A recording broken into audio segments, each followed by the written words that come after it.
अंकुरित होने का। Navratra is a simple detoxification process. दो नवरात्र यूं ही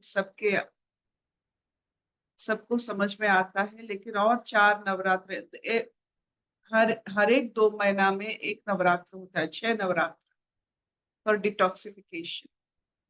you have to clean yourself. जैसे घर की टांकी जो जहाँ पानी रहता है, जल रहता है, साफ होता है, हम पानी को निकाल कर फिर नया पानी डालते हैं। इस नवरात्र का महत्व वही है, simple detoxification of your body, mind, soul, nothing else. हमारे सनातन परंपरा का एक ही महत्व है, शरीर स्वस्थ रहे, मानसिक स्तर में स्थिरता रहे और सबको आत्मभाव की दर्शन हो।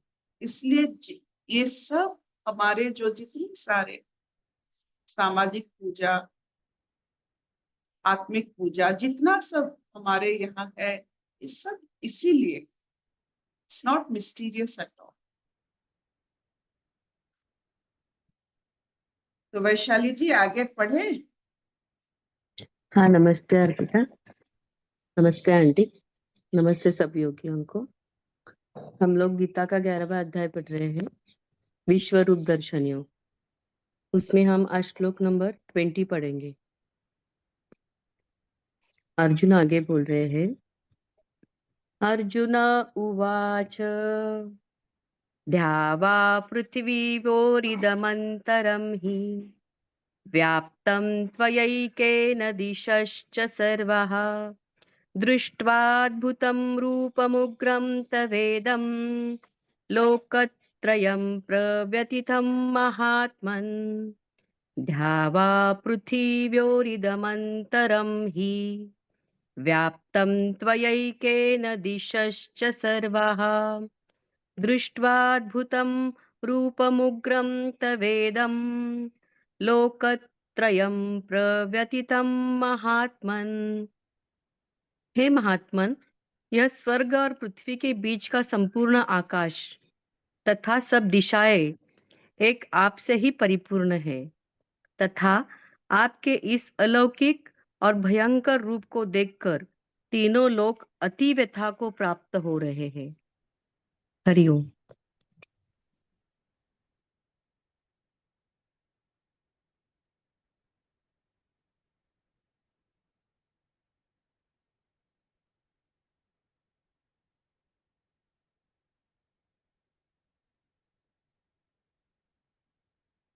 ईश्वर की शांत और भयंकर रूप, ये दोनों के साथ जितना आप समझौता कर लो उतना हम सबके लिए अच्छा।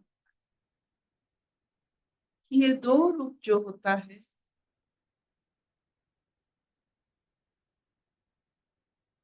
शांत और भयंकर रूप, ये इसलिए जरूरी होता है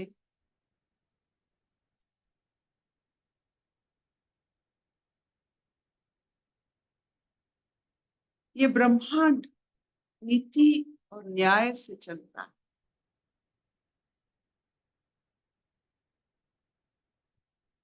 नीति, न्याय, धर्म,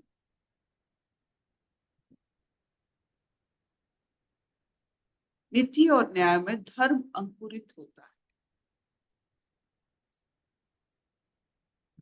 धर्म से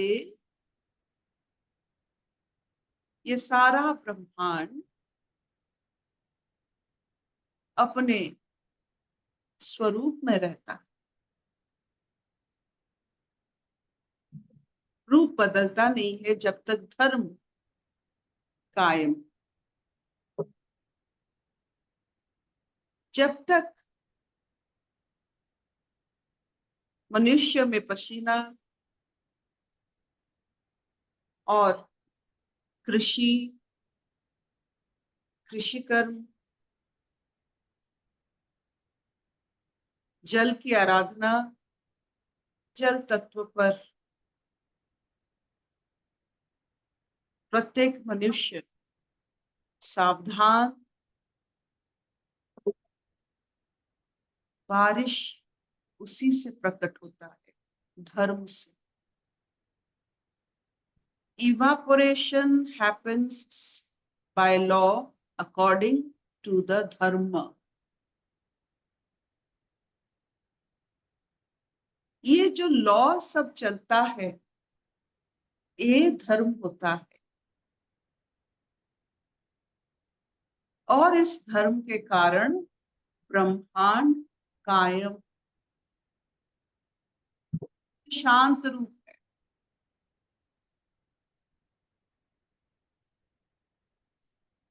ये प्राकृतिक रूप है।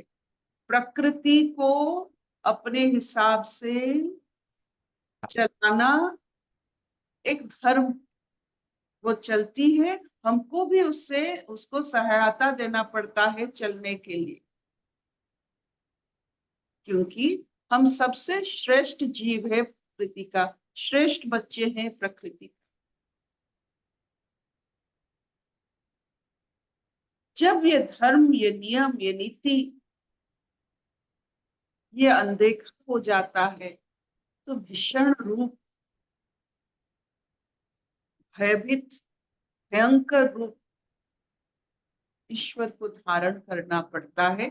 ईश्वर का अंश प्रकृति भी है, हम भी है।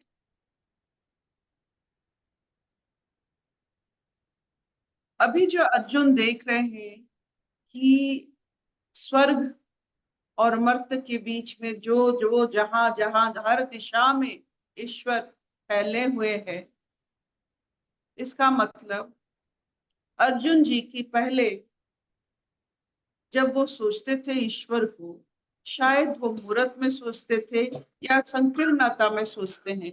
अभी उनके चेतना के कारण उनको चारों तरफ हर दिशा में ईश्वर प्रतिफलित होने लगे। इसका मतलब है वो विराट होते जा रहे हैं, उनका सोच भी बड़ा होता जा रहा है। और उस सोच में शांत रूप और भयंकर रूप की समन्वयता आ रहा है। इसका मतलब है वो समझ रहे हैं कि ये पूरे ब्रह्मांड को रचना करने वाले और उसमें स्थित होने वाले, उससे परे होने, उससे ब्रह्मांड से भी परे ईश्वर की तत्व है। तो इस तत्व का दो रूप होता है, शांत और भयंकर रूप। और ये भयंकर रूप जिसको देखने को मिलता है, वो धर्म रक्षा में जूझ जाते हैं। धर्म रक्षा क्या होता है? आप प्रकृति की सराहना करो, प्रकृति के हर मूल तथ्यों को सम्मान दो, प्रकृति के साथ मत खेलो, समझो उसे। जितना हमारे कंफर्ट लेवल यानी हमारी आरामदायक जीवन जितना जरूरी नहीं, प्रकृति का समन्वयता और संतुलन बहुत जरूरी है। हमको मालूम नहीं है कि हम जो परफ्यूम लगाते हैं उसका गैस जाकर ओजोन लेयर को छेद करता है, उसमें जो तेज आता है उसमें कैंसर बनता है। मालूम नहीं है। जिस दिन मालूम हो गया उसे बंद कर लीजिए, क्योंकि बहुत सारे चीज मनुष्य को मालूम नहीं है, वो खेलते रहते हैं ऐसे। मैग्नेटिक फील्ड जो आप देख रहे हो वो बदल रहा है, क्योंकि पृथ्वी के नीचे इतने सारे कांड कर्म मनुष्य कर रहे हैं, बहुत सारे में उलझन आ रही है। अब भयंकर तो होने वाली, इतने सारे जो आ रहा है, चाहे वो जापान में हो, बैंकॉक या म्यांमार में हो, ये किस लिए सब हो? ये भयंकर ही तो है। ईश्वर का भयंकर रूप यही तो है। तो जितना सामान्य जीवन हम बिताएंगे, जितना प्रकृति के साथ मिलकर चलेंगे, उतना शांति से ये ब्रह्मांड चलेगा। अभी तो बाकी है, और देखिएगा कि ये मैग्नेटिक फील्ड टेम्परिंग होने से कैसे इंटरनेट सब बंद हो जाएंगे। सोच भी नहीं पाओगे कुछ, क्योंकि कुछ लिखाई पढ़ाई में और कुछ नहीं रहा। आपका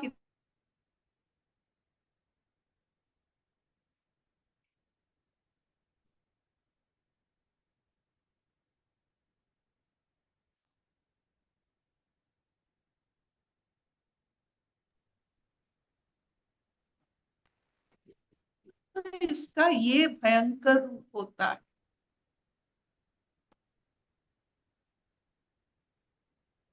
तो जो ये भयंकर रूप देखते हैं वो सावधान हो जाते हैं। माँ का भी दो रूप होता है, एक शांत रूप, भयंकर रूप।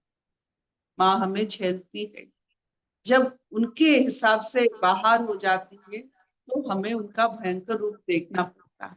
तो ये भयंकर रूप भी एक वात्सल्य रूप है, सीधा साधा, सबको लाइन पर लाने।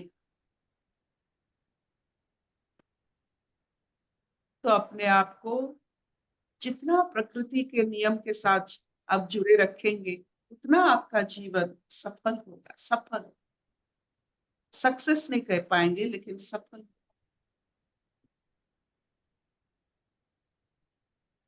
क्या इतना चलेगा? हाँ अर्पिता। हमें मालूम नहीं है हमने कितना नियम, प्रकृति नियम तोड़े होंगे। हमको क्या, हमें लगता है कि सिर्फ जाना हुआ नियम तोड़ना एक, आप जानते हो, लेकिन बहुत सारे ऐसे नियम हम तोड़ते रहते हैं हमारे अज्ञान की वजह से, और उसी के कारण बहुत सारे दंड हमें झेलना पड़ता है। कभी कभी ऐसा लगता है प्रभु हमने तो कुछ नहीं किया, बहुत कुछ किए हैं हम, बहुत सारे तत्वों के साथ खिलवाड़ किए हैं, खुद के साथ खिलवाड़ किए हैं। जब रोग भोगते हैं तो हे प्रभु ये दंड किस लिए? खुद के लिए।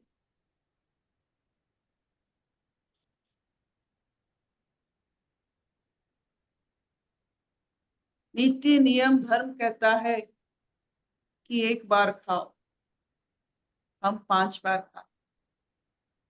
5 बार इसीलिए खाते कि शरीर को जरूरत नहीं होता है, हमारे स्ट्रेस को, हमारे तनाव को जरूरत होता है वो खाना, शरीर को नहीं। जितना तनाव उतना खाना, तो वो तनाव हम पैदा करते हैं, उसके लिए खाना एक्स्ट्रा हम खाते हैं।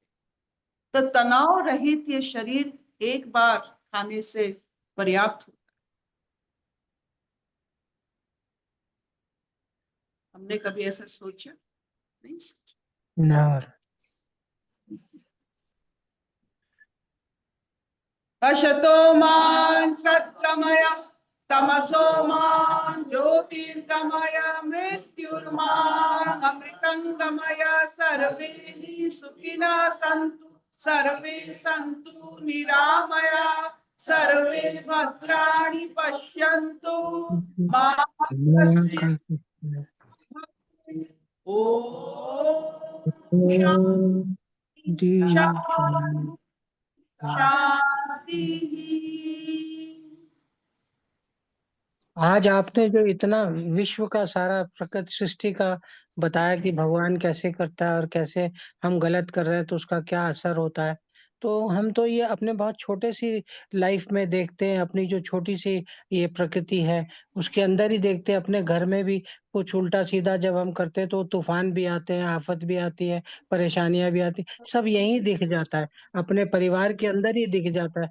जो हम गलत सलत बोलते हैं या गलत काम करते हैं या कुछ करते हैं उसके रिएक्शन यही होते हैं। और वो हमारे लिए वो तूफान ही है, वही भूचाल है, वही सब कुछ है। तो ऐसा होता है। अभी तो सृष्टि का तो जो होता है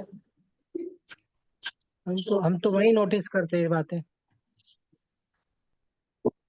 एक बार हम भी जीवन यहाँ काट रहे हैं, यही आकाश के नीचे हम एक ही घर में है, क्योंकि आकाश सबका एक है, एक छत है, एक छत के नीचे हम सब है। हम सोचते हैं कि हर समय किसी के साथ कैसे, मतलब हमारे लिए बहुत बड़ा चैलेंज हो जाता है कुछ ना कुछ किसी के साथ कहना या उसके जीवन में दखल अंदाज करना। आप देखे होंगे इतने सारे पेड़ पौधे सब हैं, कोई किसी के साथ दखल अंदाज नहीं कर रहा है। We have a tendency to create havoc in others' life. ये हमें पता नहीं चलता है कि वो एक ब्रह्मांड है, हम एक ब्रह्मांड है। इतने सारे जैसे ब्रह्मांड होता है, वो एक ब्रह्मांड है। बिना कारण किसी के ब्रह्मांड में बने उसके अंदर जाकर उसमें तहलका मचाना, ये बहुत ही अज्ञान भरा बात है। Don't enter everyone's realm any time every time. इसीलिए हम कहते हैं किसी को बिना कारण टेलीफोन मत कीजिए। Give everyone their space. Be very careful of entering anyone's space. देख के, इतने सारे ब्रह्मांड है, कोई दूसरे लोग की कोई भी जीव क्या अभी तक पृथ्वी में आया नहीं आया? They are not entering. Why?